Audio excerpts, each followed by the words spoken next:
Kung palagi kang lumalangoy sa swimming pool, malamang nilunok mo na ito, hindi lang chlorine. Ang tubig ay puno ng ihi, pawis, o mas malala pa. Sa karaniwan, bawat pampublikong pool ay naglalaman ng 20 galon ng ihi ng tao. Napag-alaman na ang chlorine ay hindi basta nawawala. Ito ay nagre-react sa ihi upang bumuo ng mga chloramine na dahilan para sumunog sa iyong mata at pangangati ng iyong balat.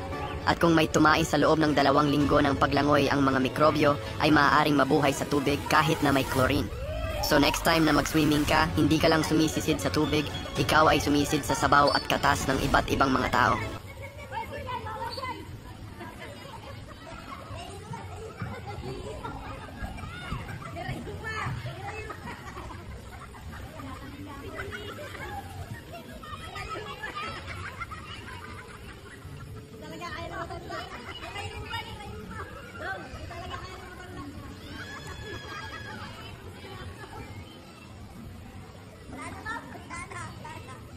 Sabay pas ka na ni Sir Justin kay Alvin.